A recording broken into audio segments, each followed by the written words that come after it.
one. Na nossa cultura atual, nós somos muito avessos ao sangue. Tem pessoas aqui que não conseguem nem ver sangue, não pode nem ver sangue na sua frente, ó, tem uma mãozinha levantada aí. Tem gente que não pode nem ver sangue.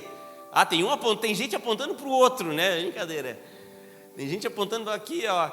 Então tem gente que não pode nem ver sangue, que já fica. Eu particularmente não nasci para trabalhar em hospital e coisa assim, Deus me livre. Mas eu consigo até ver o machucado, um sangue, alguma coisa, eu me viro bem. Mas tem gente que não pode nem ver, que já tem vontade de desmaiar, já começa a passar mal. E nós vivemos uma cultura e um tempo muito diferente dos tempos bíblicos, radicalmente diferente dos tempos bíblicos.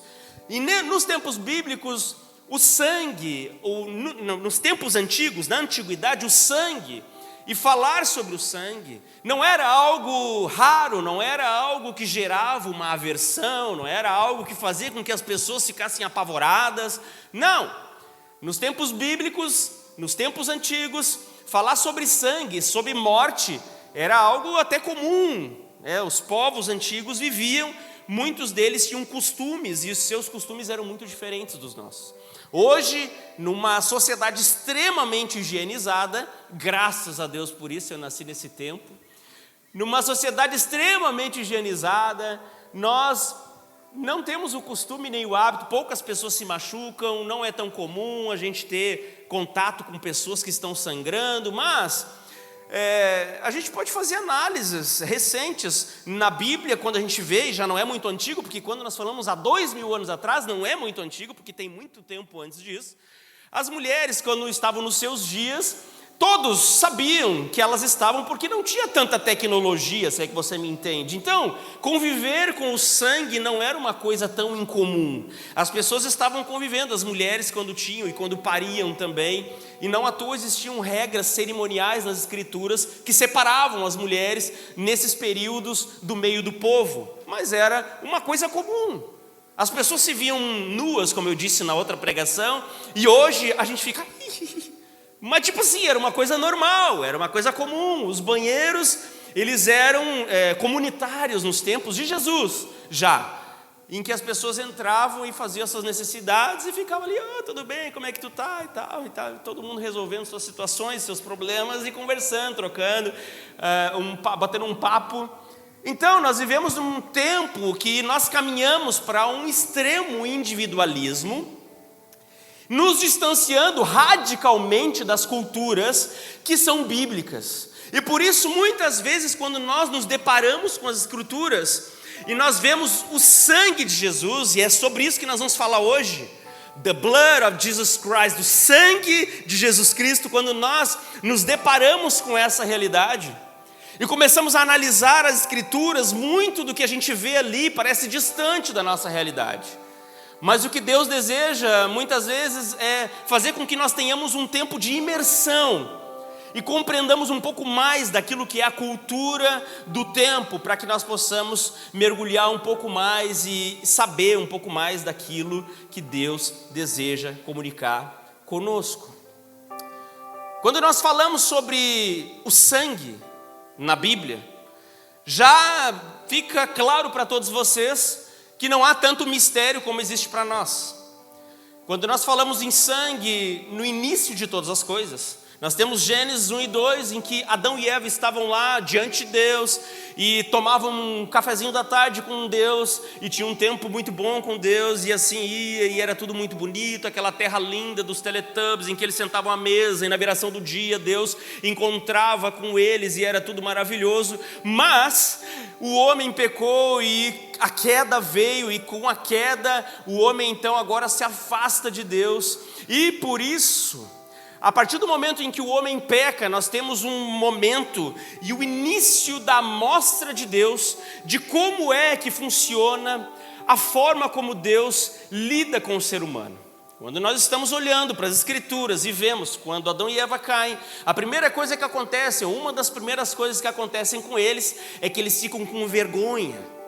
E quando eles ficam com vergonha, a primeira coisa que eles fazem é juntar algumas folhas.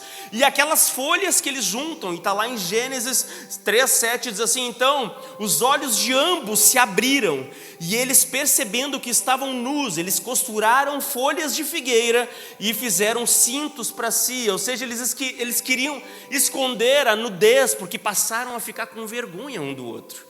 Isso foi o que aconteceu com Adão e Eva, mas Deus, quando encontrou eles nessa situação, a primeira coisa que Deus fez foi entregar a eles agora peles de animais para que eles pudessem tapar a sua nudez. E quando Deus faz isso, e está lá em Gênesis 3:21, diz assim: o Senhor Deus fez vestimenta de peles para Adão e sua mulher os vestiu, porque Deus, Ele é todo poderoso e Ele gosta, e Ele é achegado à moda, e por isso Ele gosta de fazer uma roupa bonita, uma roupa de pelego. Não, é porque Deus já estava mostrando uma dinâmica do céu para aqueles dois que estavam ali diante dele. Já estava mostrando que existia uma dinâmica, e essa dinâmica era: quando existe a queda, quando existe o pecado, é necessário que sangue seja derramado. Quando um sangue inocente, ou melhor, um sangue inocente é necessário para cobrir um culpado. Exatamente essa afirmação, e eu queria que você guardasse isso no seu coração. Se nós fizermos uma análise com o nosso intelecto, saindo fora para as Escrituras, fora das Escrituras, nós olhamos para a história da humanidade e sempre há um desejo. Primeiro, em várias religiões ou desejos de encontros com o divino, pessoas sacrificam em todas as histórias das religiões, inclusive as mais antigas. Existe o desejo do ser humano de fazer algum tipo de sacrifício para Deus. Quando nós olhamos agora a realidade do homem, e nós temos visto isso, eu volto e meia eu estou ali zapeando o meu Twitter, mais conhecido como o inferno da internet, e aí eu estou dando uma olhada e às vezes aparece para mim briga de trânsito, e eu tento até passar rápido para não estragar o meu algoritmo, mas aparece, e às vezes eu fico ali olhando aquela situação, e geralmente alguém atravessa a frente do outro e o outro simplesmente tem desejo de matar aquela pessoa. Não raras vezes acontece uma morte por causa de uma briga besta de trânsito, porque o ser humano tem esse desejo, o desejo da vingança pela morte. Por mais sofisticado que seja o pensamento humano, por mais distante que nós estejamos das culturas antigas, o ser humano, ele tem enraizado nele algumas coisas que eu poderia chamar de um sistema operacional. É uma BIOS que está lá, você pode resetar o seu computador, você vai instalar o Mac, você vai instalar o Linux, você vai instalar o Unix, você vai instalar o Windows, mas por detrás daquilo, antes de tudo aquilo iniciar, existe uma BIOS, existe um sistema que ninguém tira, está grudada na placa. Esse sistema é o sistema que rege a nossa forma de pensar, e muitas vezes esse sistema, como diz lá em Romanos, revela coisas incríveis. Uma delas é que todo ser humano é órfão de um pai, mas isso é outra pregação.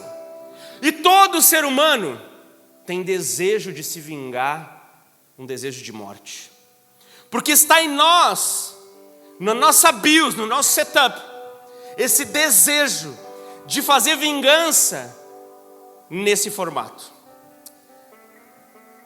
Pois bem, um sangue inocente é necessário para cobrir um culpado. Quando nós olhamos para as Escrituras, existe um rastro de sangue que começa lá em Gênesis capítulo 3. Esse rastro de sangue está lá quando Deus precisa então matar uns animais para cobrir aquelas pessoas que estavam ali, Adão e Eva. Quando nós avançamos um pouco mais na história, nós temos Caim e Abel, e os dois estão agora oferecendo, e nós estamos muito perto ainda de Adão e Eva. Um pouquinho depois nós temos Caim e Abel oferecendo e dando uma oferta a Deus. E quando Caim dá uma oferta para Deus, ele entrega para Deus algo que ele fez, algo que ele produziu na sua lavoura. Quando Abel entrega para Deus, ele entrega agora um animal sacrificado. Abel agora está revelando um pouco da sua compreensão sobre como Deus ama e como Deus gosta e como Deus quer e a dinâmica daquilo que funciona nos céus. Caim está entregando para Deus aquilo que ele produziu com as suas próprias forças. E agora nós começamos a entender, e nós estamos avançando na história, e estamos só no início dela, e estamos começando a entender que existe algo e uma dinâmica que Deus está desejando revelar. Primeiro Deus mata um animal, agora tem Caim e Abel, e nós sabemos que a oferta que Deus se agrada é a oferta de Abel, que é a oferta da morte de um animal. Ou seja, nós já produzido pelas mãos, e a outra oferta era a oferta de um animal sacrificado em detrimento daqueles erros ou pecados.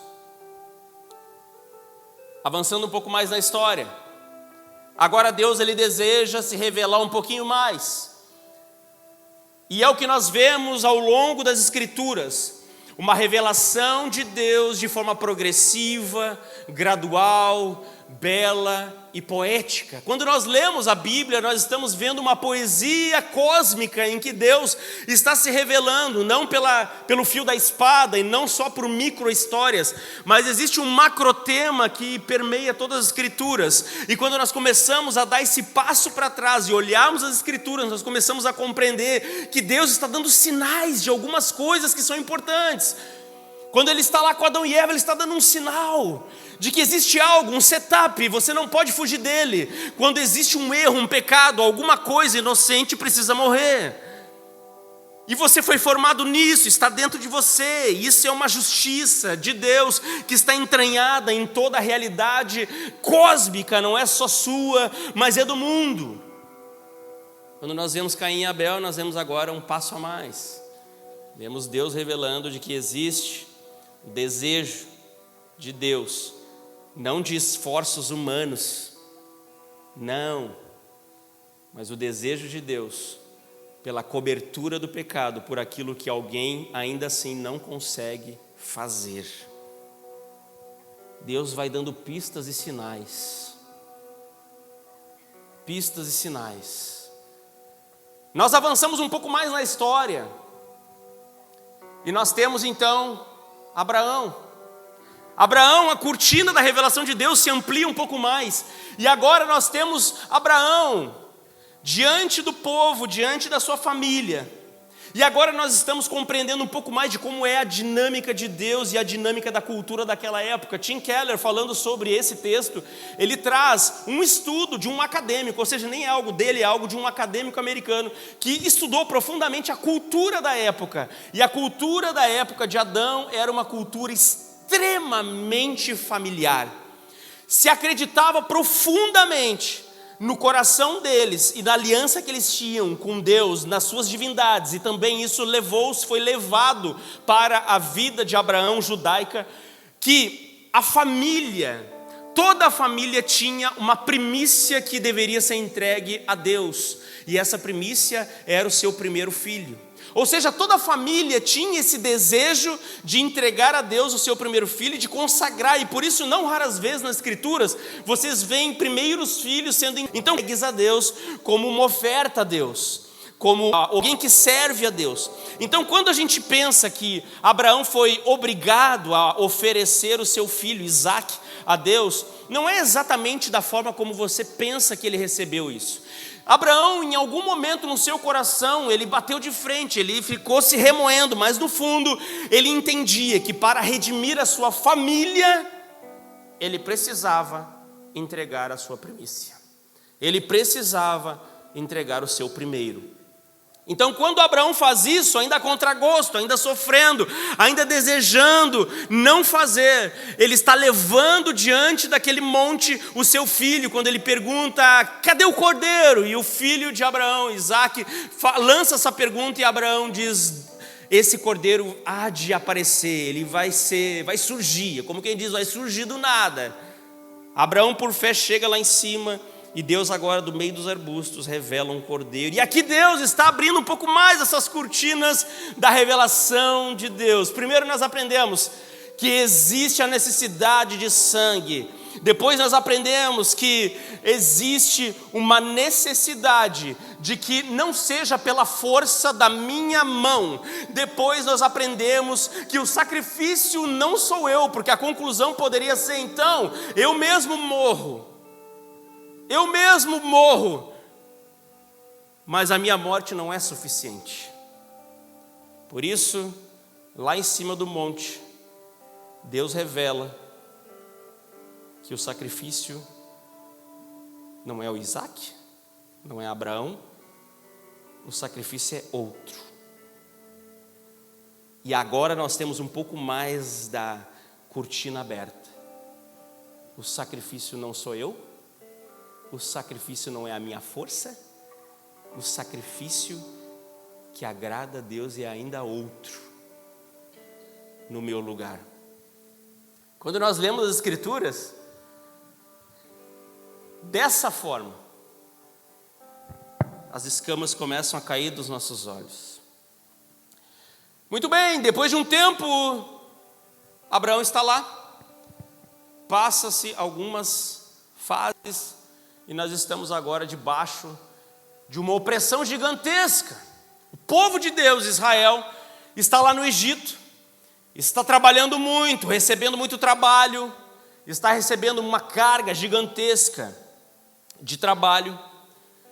E esse povo, então, pelo poder de Deus, começa um processo de libertação. Deus usa Moisés para libertar esse povo. E agora nós somos transportados para uma noite, a última noite da 10ª praga, em que Deus agora resolve de uma vez por todas libertar o povo daquela opressão. E nós estamos naquela noite, e qual que é o pedido de Deus para aquele povo, e não só para aquele povo, mas para todos que estavam lá? Qual que era o pedido de Deus? Que eles se unissem em famílias, e se não fosse suficiente, ainda chamasse os vizinhos, se unissem em famílias, fizessem um momento que seria um momento de sacrifício. Eles uniriam-se e pegariam aquele sangue que estaria numa bacia. Esse sangue que está na bacia seria agora colocado sobre os umbrais da porta, e esse sangue agora seria o sangue suficiente para que o anjo da morte, o próprio Deus que estava vindo na direção deles, não destruísse aquela família, matando aquele filho primogênito da família. Nós estamos agora diante de mais um fato, e nós começamos a compreender algo extraordinário e profundo. Há um custo para o pecado, e o preço do pecado é o sangue. Há um custo para o pecado, e o preço do pecado é o sangue.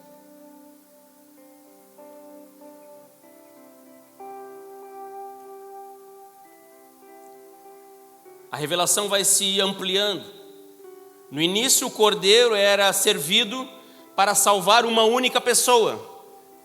Depois, nós temos agora a dinâmica com Abraão, que na verdade nem começou com Abraão, mas foi com Noé um pouco antes. Noé, quando ele sai da arca, a primeira coisa que ele faz é oferecer sacrifícios a Deus. E quando ele oferece sacrifícios a Deus, ele está oferecendo por toda a sua família. Ou seja, agora o sacrifício é familiar. E depois nós temos o sacrifício do cordeiro, que serve para uma nação. Quando nós estamos falando da Páscoa, nós estamos falando do povo de Israel. E agora o sacrifício é ampliado, e agora ele serve para uma nação, o povo de Israel, os israelitas. A revelação ela vai sendo ampliada até que nós chegamos em Cristo Jesus. E de um homem que era redimido por um cordeiro, agora de uma família que era redimida por um cordeiro, agora de uma nação que é redimida por um cordeiro, agora por fim em Cristo Jesus, nós temos todos redimidos por um cordeiro. Os olhos do mundo e daqueles que estão acompanhando o que Deus está fazendo na terra estão se abrindo, porque Deus está se revelando e mostrando que o Cordeiro Cristo Jesus, lá em Hebreus 10:10 diz: nós temos sido santificados mediante a oferta do corpo de Jesus Cristo, feita uma única vez por todas. Uma única oferta de Cristo Jesus foi suficiente de uma vez por todas. E isso nos leva a uma pergunta. Eu preciso entender, e me leva a me questionar, eu preciso entender a natureza da minha dívida diante de Deus. Que dívida é essa que eu tenho? Eu nunca... Uma vez alguém falou uma coisa assim, e eu guardo muito. Eu nunca esqueci. Algo muito profundo e muito sério. Guarda no teu coração isso. Ela disse assim para mim não, ela disse para alguém, eu só ouvi a história, eu achei curiosa. Ela disse assim, perguntaram para ela se ela era testemunha de Jeová, né? Ela disse assim, como que eu vou ser testemunha se eu não estava lá? E sabe que tem umas coisas que são bestas assim, né? Mas tu fica pensando que dá para sentar e dá para discutir um monte em cima dessa, né? Peraí, eu não estava lá. E a gente começa a ampliar essa discussão. Que dívida é essa? Por que eu tenho dívida? Eu não tenho dívida com ninguém. Meus boletos estão tudo em dia. Está tudo certo. Lá em Romanos capítulo 1, 2 e 3, nós vemos que a natureza do ser humano, ela se revela. O ser humano naturalmente ele tem uma inclinação para o mal, e só por isso, aqui dentro de uma apologética cristã, já é suficiente para nós entendermos que o ser humano está distante de alguma coisa, que ele tem uma inclinação para o mal. O ser humano civilmente obrigou-se a se organizar. Eu acho muito legal aquelas séries tipo The Walking Dead ou outras tantas, que ele mostra um mundo em que as leis acabaram, e se as leis acabam, todo mundo fica que nem bicho. Vocês já viram essas séries assim? Tem The Walking Dead, mas tem várias outras que são assim, né? Numa distopia em que acabou a lei, acabaram as regras, então agora é cada um por si.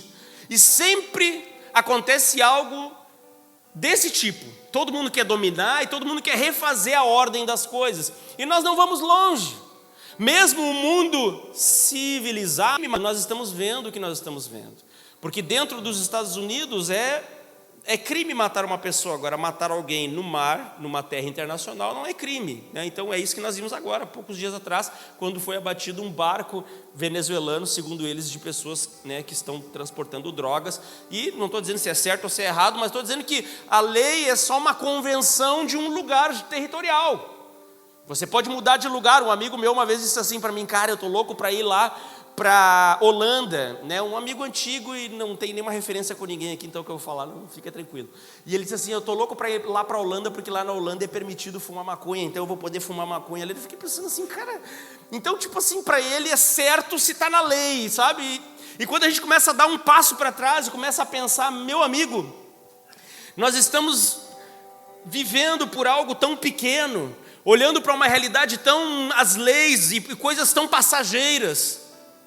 Então quando nós olhamos Romanos 1, 2 e 3, nós vemos que o ser humano, para além das leis, para além das convenções, eles têm desejos pessoais e humanos que revelam a sua inclinação para o mal, revelam o seu desejo para o mal, revelam o seu desejo por fazer o mal e por destruir.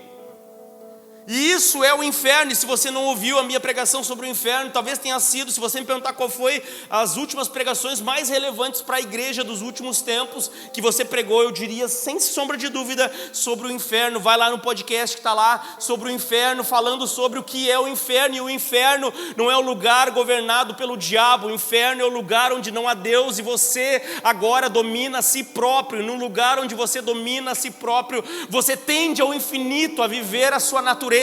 E quando alguém tende ao infinito, a viver a sua natureza, como diria C.S. Lewis, no fim de todas as coisas é só um uivo e um choro. E é por isso que a Bíblia diz que nesse lugar existe pranto e ranger de dentes, porque você tende ao infinito na maldade e na tristeza, sem Deus, na angústia e no rancor, sem Deus. Você precisa de Deus para viver algo glorioso, você precisa da presença de Deus para viver algo belo, você precisa da beleza de Deus, porque é nele que está toda a beleza, é nele que está toda a alegria. É só em Jesus que nós temos a fonte de tudo que nós precisamos para viver.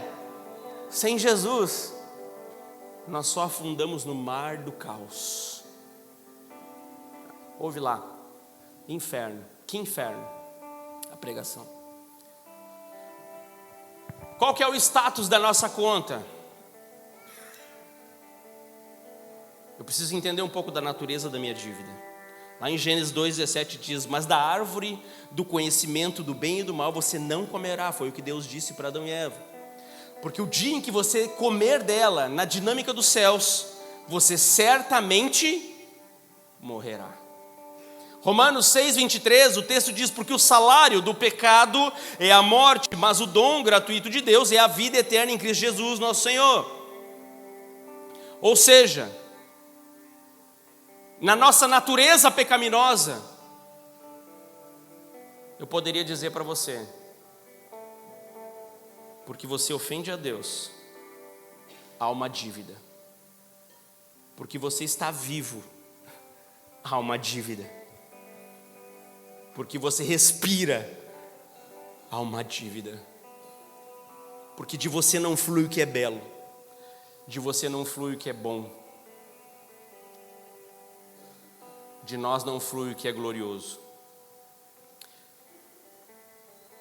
A primeira coisa que eu queria que você guardasse no seu coração é uma palavrinha poderosa, chamada redenção. Redenção. Você possui algo, um celular, você possui alguma coisa muito importante, é seu. Mas imagine que você esqueceu em algum lugar e alguém pegou. Imagina num ambiente em que não há leis civis nem nada. Alguém foi lá e pegou, simplesmente pegou aquilo que estava caído no chão. Aquele celular, se não há nenhum tipo de lei civil que obrigue, aquele celular passa a ser daquela pessoa que pegou. Simples assim. No Brasil a gente tem toda uma legislação que se alguém, né, eu nem sei como é que funciona para esse caso de alguém esqueceu em algum lugar, nem sei se, mas enfim, né, eticamente, vamos dizer assim, você deveria devolver esse celular. Mas acontece que você perdeu esse celular, alguém pegou, o que você precisa fazer? Você precisa resgatar esse celular. Você precisa resgatar ele pagando um preço, ou simplesmente dando um carteiraço, alegando que é seu, provando que ele é seu. Nos tempos bíblicos, nas culturas antigas, existia uma figura, existia algo que acontecia, e que as famílias, elas poderiam, ao longo das suas jornadas, se auto-escravizar para outras famílias e outros povos. À medida que eles iam se enfiando em dívidas, não conseguindo organizar-se corretamente, diferente de você que fica no SPC, eles viravam escravos. E virar escravo é algo terrível. E aí teria que vir um parente, alguém com muita grana e cacife, para conseguir fazer um resgate daquela pessoa das mãos da escravidão. Aqui nós temos um conceito de redenção.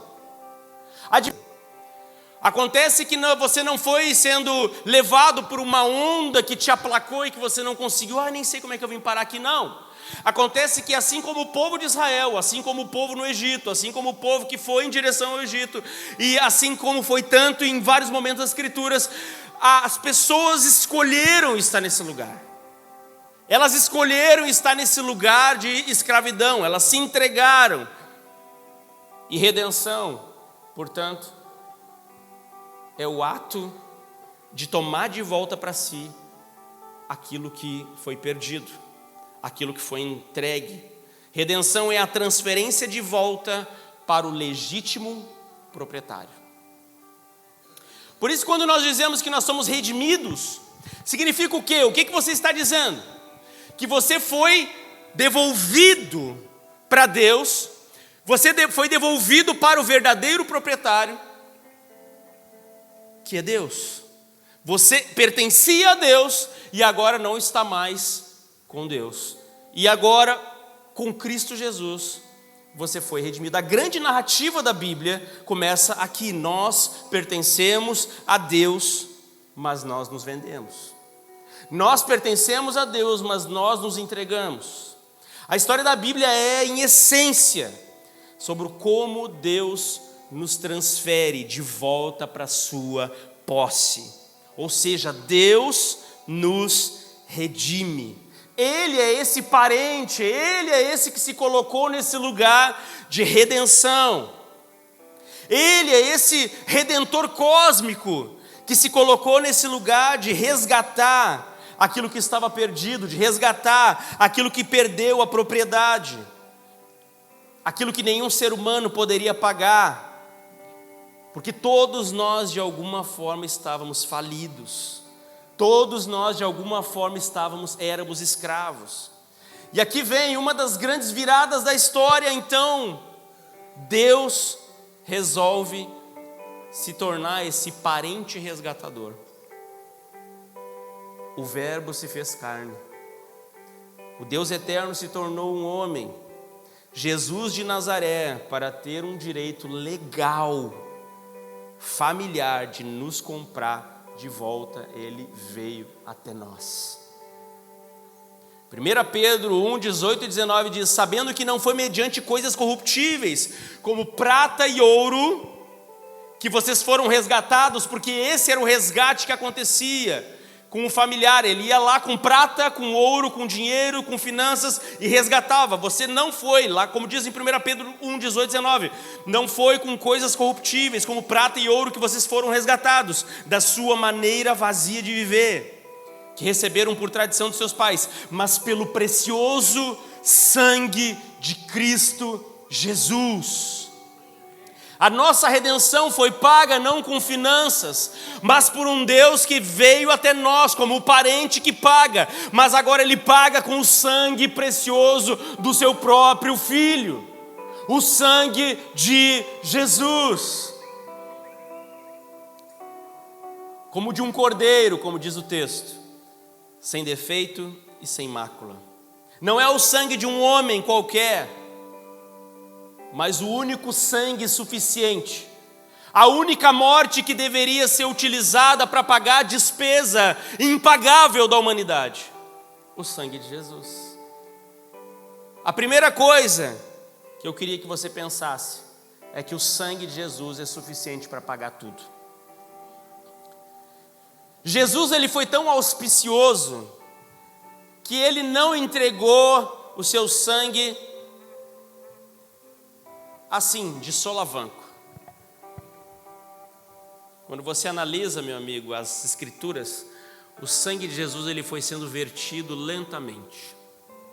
Eu preguei aqui há 2 anos atrás, nas vésperas da Páscoa, para deixar você bem animado para a Páscoa, eu preguei sobre as 39 chibatadas que Jesus levou. Todo mundo foi para a Páscoa assim, aquele chocolate desceu, parecia aquele 70%.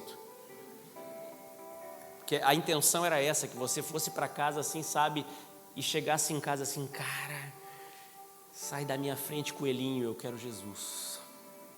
Eu quero esse Cristo que arrancou a sua pele por mim. Jesus entregou o seu sangue lenta e vagarosamente no Getsêmani, quando suou sangue. Ali nós já começamos a ver o Deus que se tornou parente de uma humanidade que não valia a pena. Ele se coloca nesse lugar e começa agora a verter sangue. No seu próximo estágio agora, Jesus está diante do sinédrio, diante dos homens da lei, e é golpeado. A Bíblia, o Novo Testamento não fala, mas eu creio, porque Jesus cumpriu todas as promessas. Em Isaías 52 diz que Jesus, que o Cordeiro, que esse que viria, ele seria e receberia golpes tão profundos e seria tão sacaneado diante daqueles homens que a sua barba seria arrancada até que ele pudesse sangrar. Então, com certeza, Jesus passou e cumpriu. E não sei se você conhece o termo escalpelado, né? Alguém já uma vez, eu já vi isso acontecer, né? Não pessoalmente, mas já vi histórias de pessoas que passaram por isso, e é terrível. Uma menina no kart e o cabelo dela enrolou na roda do kart, arrancou o couro cabeludo, e eles fizeram isso com Jesus, arrancaram a barba de Jesus. E essa cara que você está fazendo, me olhando, é exatamente a cara que eu espero que você faça, porque Cristo verteu o seu sangue lenta e vagarosamente em nosso favor. Não bastasse isso, as 39 chibatadas, aí você vai lá e ouve a pregação. Essa não tem podcast, infelizmente. E por fim, a coroa de espinhos, que eles não só contentes em colocar sobre a cabeça de Jesus, cravaram sobre Jesus, sobre a sua cabeça, aqueles espinhos que não é a rosinha que tem lá na sua casa, são espinhos grossos e grandes, duros. E para fechar com chave de ouro, no que a Bíblia diz que foi o grande sofrimento do servo sofredor, levou sobre si pregos nas mãos e nos pés. A Bíblia diz que ele estava desfigurado, não se podia enxergar e nem ver. Esse foi o sangue que foi sendo vertido vagarosamente, lentamente em nosso favor. Um sangue que foi extraído de Jesus, para que ficasse claro de que o sangue estava de fato sendo entregue. O sangue puro, o sangue glorioso estava de fato sendo entregue. Mas agora eu quero que você caminhe comigo por mais alguns aspectos desse sangue. E como esse sangue muda a minha vida. Já que foi tanto sacrifício, e já que a minha dívida é tão grande, só esse sangue é digno de limpá-la. Como esse sangue muda o meu passado? A primeira coisa eu já falei, a redenção. Você era prisioneiro, agora você é liberto. Você agora não é mais, é como se houvesse um pagamento de fiança.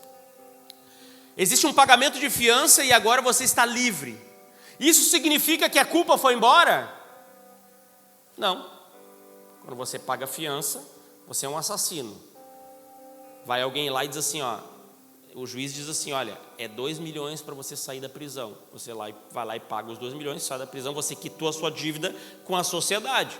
Mas a pessoa morreu. Então, a redenção é o pagamento da fiança. 1 Pedro 1, 18 e 19. Mas nós temos um segundo aspecto que eu queria que você guardasse no seu coração, que é a purificação. Sabe que tem o Guinness, né? Antigamente se falava muito do Guinness Records, mas hoje em dia não se fala mais, né? Existe uma pessoa que ela bateu o recorde no Guinness Book. Ela simplesmente ficou tomando banho 174 horas. Acho até pouco para um Guinness, né? 174 horas. São 7 dias tomando banho. Tem gente que tem costume de tomar vários banhos por dia aí. Eu tenho um amigo meu, que ele não mora mais aqui no Brasil, e ele está na Europa, inclusive, né? Enfim. E ele está lá e ele gosta de tomar vários banhos por dia. Até conheço pessoas também que não gostam de tomar banho, também tem, né? E estão por aí no nosso meio aí. E tem gente que gosta de tomar vários banhos, tem gente que não gosta de tomar banho. Mas tem uma pessoa que conseguiu, ela tomou 7 dias. A purificação de Jesus sobre nós, como diz o texto, e eu queria ler lá em Hebreus 9, diz assim, muito mais o sangue de Cristo, que pelo Espírito de Deus eterno, a si mesmo se ofereceu sem nenhum pecado, sem mácula, ele purifica a nossa consciência de todas as obras mortas. 1 João 1,7 diz assim, se porém nós andarmos na luz, como Ele está na luz, mantemos comunhão uns com os outros, e o sangue de Jesus, seu Filho, nos purifica de todo o pecado. Você pode ficar o tempo que você quiser tomando banho, você pode virar do avesso tomando banho, você pode ficar em carne viva tomando banho, você pode tomar banho com aqueles sabonetes que são esfoliantes, você pode arrancar sua pele. O sangue de Jesus, uma única vez, te lava por inteiro e purifica completamente o teu ser. Então nós temos o pagamento da fiança e a purificação pelo sangue de Jesus. Nós sabemos exatamente para onde ir quando nos sentimos sujos. Sabemos exatamente para onde ir quando estamos sujos. É para o sangue de Jesus. Existe um rio que flui do trono de Deus. Águas que correm do trono. Aí, Gabi Ribeiro. Águas que curam, que limpam, por onde o rio passar, tudo vai. É o sangue de Jesus que passa e que nos purifica. É a fiança que foi paga e agora você é purificado. Mas tem porque não acabou. Mais um conceito bíblico para o sangue de Jesus. E está lá em Romanos 5, 8 e 9. O texto diz assim: mas Deus prova o seu próprio amor para conosco pelo fato de que Cristo morreu por nós, quando nós ainda éramos pecadores. Logo, muito mais agora, somos justificados pelo seu sangue, seremos por ele salvos de toda a ira. O sangue de Jesus nos justifica. E talvez para você vai dizer assim: o que é isso? Não faço nem ideia. Justificativa para mim é quando eu enrolava na escola e botava um caô na professora, é uma justificativa. Não, nós somos justos diante de Deus. A fiança foi paga na redenção, agora você tem um lugar que flui de Deus, um rio, é o sangue de Jesus que te purifica. Mas existe algo glorioso e muito maior e mais profundo, muito mais belo, e que você precisa entender, que é quando Deus olha para você, Ele não está vendo alguém que só pagou uma fiança, Ele está olhando agora para alguém que é santo, Ele está olhando agora para alguém que é justo.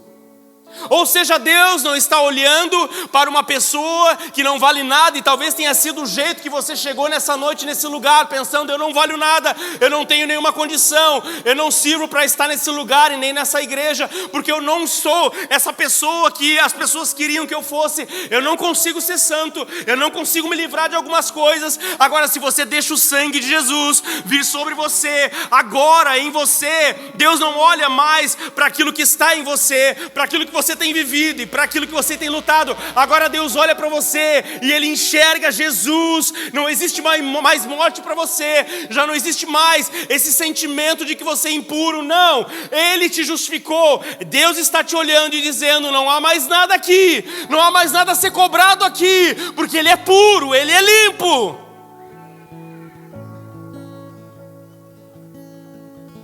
Glória a Deus. É só isso é o suficiente para você sair desse lugar de cabeça erguida. Só isso é o suficiente para você parar de pensar menos de você mesmo, olhar para Jesus e dizer: Jesus, obrigado porque você me salvou, obrigado porque a fiança foi paga, mas eu não sou só alguém que matou alguém e que anda e que não consegue mais emprego porque as pessoas olham atravessado. Não, eu sou alguém que ninguém mais lembra que existe nenhuma dívida, porque sobre mim foi colocado o sangue de Jesus. O sangue de Jesus. O meu passado é resolvido pelo sangue. Quando eu sou redimido, quando eu sou purificado e quando eu sou justificado, o sangue de Jesus resolve o teu passado. E o meu presente? Hebreus 13, 12 diz assim: por isso também Jesus, para santificar o povo, Ele o fez com o seu próprio sangue, e por isso Ele sofreu fora dos portões. Aqui é muito profundo, não vou poder entrar com certeza, mas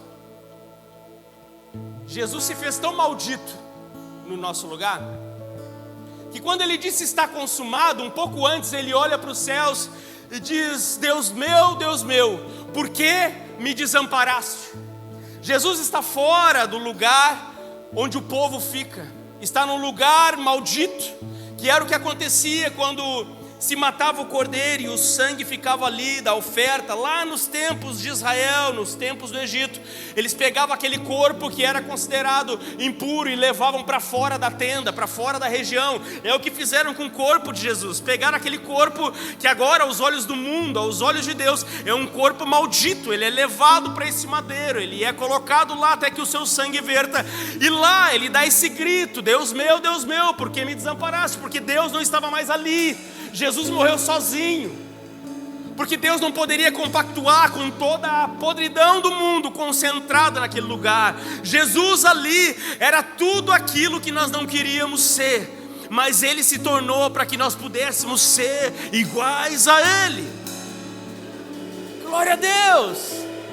Então, como Deus e o sangue de Jesus resolvem o meu presente? Ele me santifica, porque Ele se fez maldito. Agora você pode ser santo. Agora pelo sangue você pode caminhar num processo que te leva a uma santificação. Você não é só redimido, justificado e agora vive a mesma vida, não. O sangue de Jesus agora te acompanha e te leva para esse lugar em que dia após dia, agora você se parece mais com Jesus. No meu presente, o que o sangue muda? Levítico 17:11. Porque a vida da carne está no sangue, e eu a dei a você sobre o altar para fazer expiação. É o sangue que faz a expiação. Pelo sangue. A vida de Deus, o que o texto está dizendo é que a vida de Deus está no sangue. Deus se tornou seu parente para vir aqui resgatar você que não merecia. E agora estando aqui, te resgatando com o sangue precioso do precioso Cordeiro, que é puro, porque o teu sangue não valeria, porque você mesmo não conseguiria resolver o seu problema.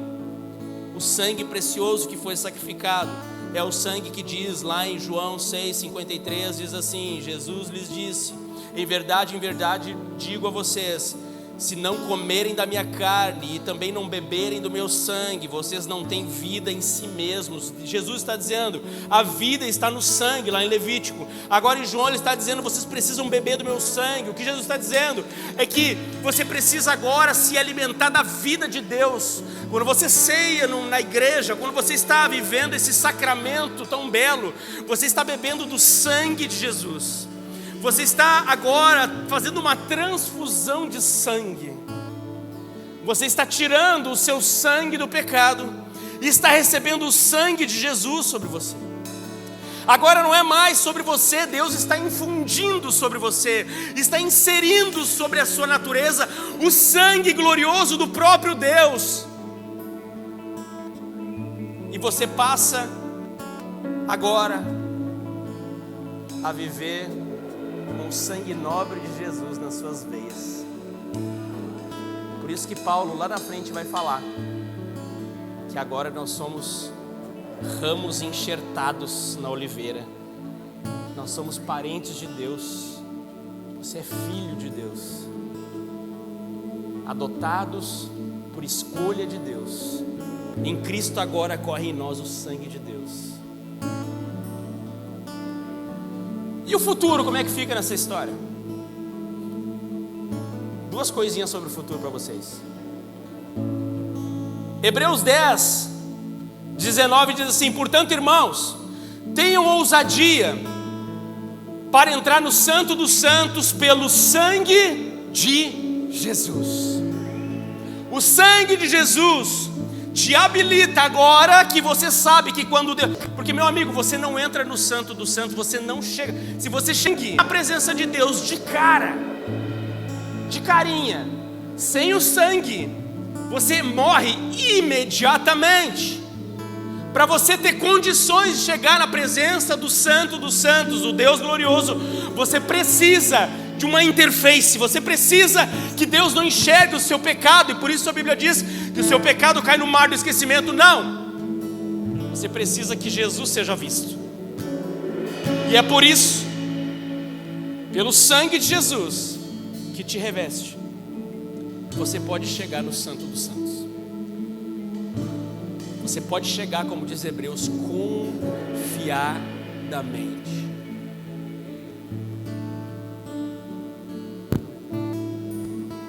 Diante de Deus. Aleluia. Glória a Deus. Você pode chegar lá, diante de Deus, com confiança. Isso me encoraja, me anima muito. Acesso. Você tem acesso. O véu do templo se rasgou, José pregou semana passada. E agora você tem acesso. Intercessão é a segunda coisa.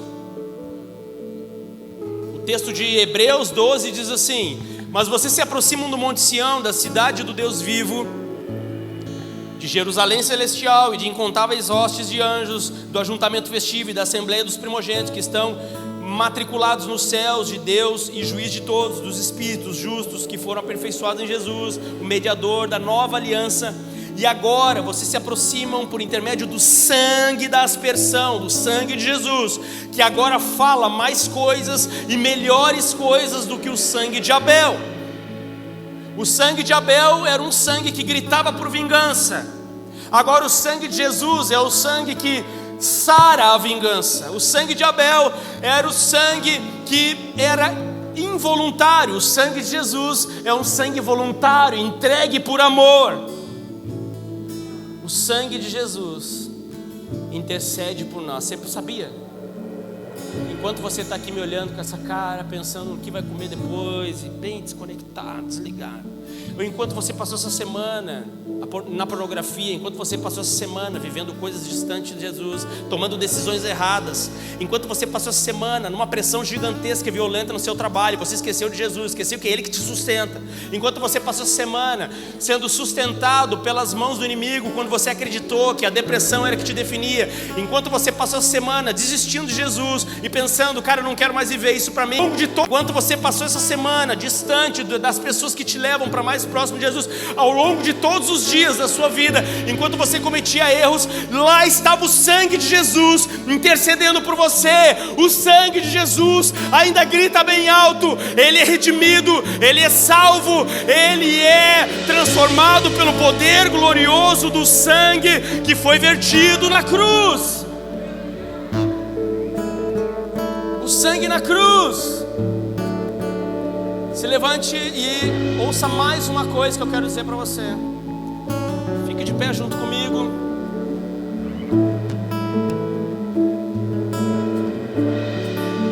Glórias a Deus. Deixa eu levar vocês para um lugar. Vem comigo. Caminha comigo.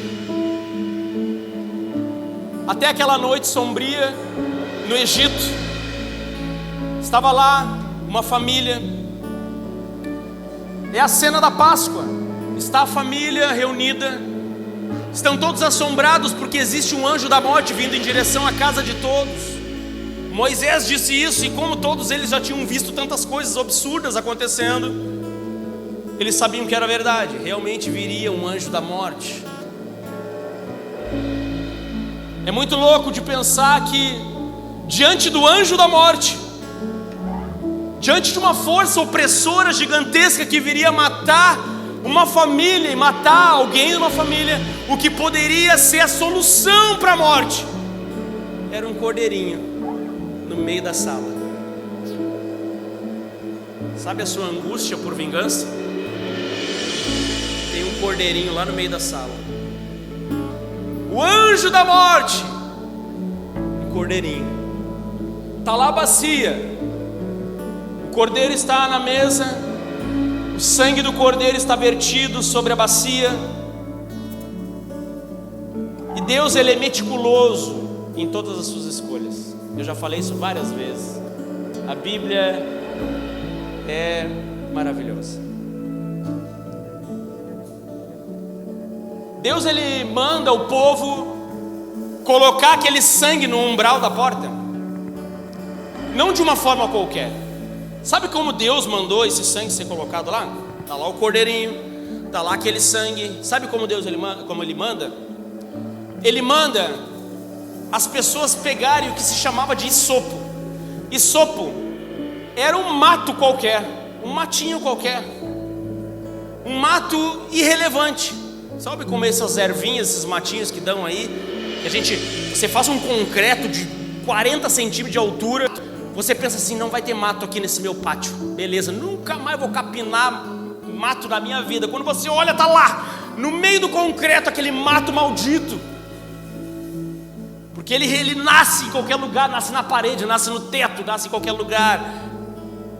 Esse mato irrelevante, é dessa forma que Deus pede que o povo pega esses matinhos aí, insignificantes, pega esse isopo, molha no sangue e coloca, asperge. Sabe que o sangue de Jesus na bacia não tem serventia nenhuma. Muitos de nós estamos vivendo com o sangue na bacia. O sangue de Jesus está lá.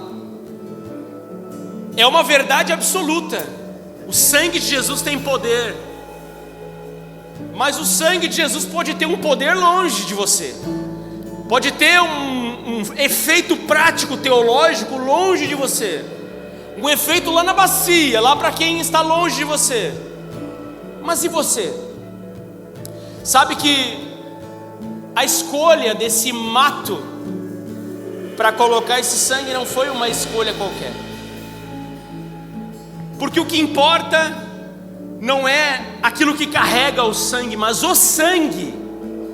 O que importa não é o quão valioso. Deus poderia ter dito: olha, para essa cerimônia, para livrar vocês da morte, vocês vão pegar alguma coisa de ouro, alguma coisa de prata, vocês vão pegar o melhor tecido, vocês vão colocar nesse sangue, vão colocar. Não, Deus escolhe uma coisa insignificante para mostrar que o poder está no sangue, e o sangue precisa sair desse lugar.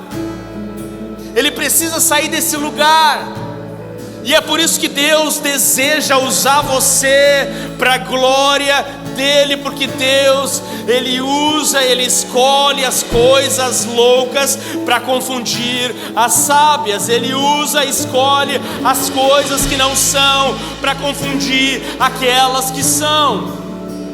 Deus deseja usar hisopos nesses dias, pessoas que têm o sangue dele, mas que não estão dizendo: ah, como eu tenho valor, ah, como eu sou relevante, ah, como eu sou alguém, ah, como as pessoas me seguem. Não, eu sou insignificante. O que importa é que eu estou revestido, lavado, tomado pelo sangue de Jesus.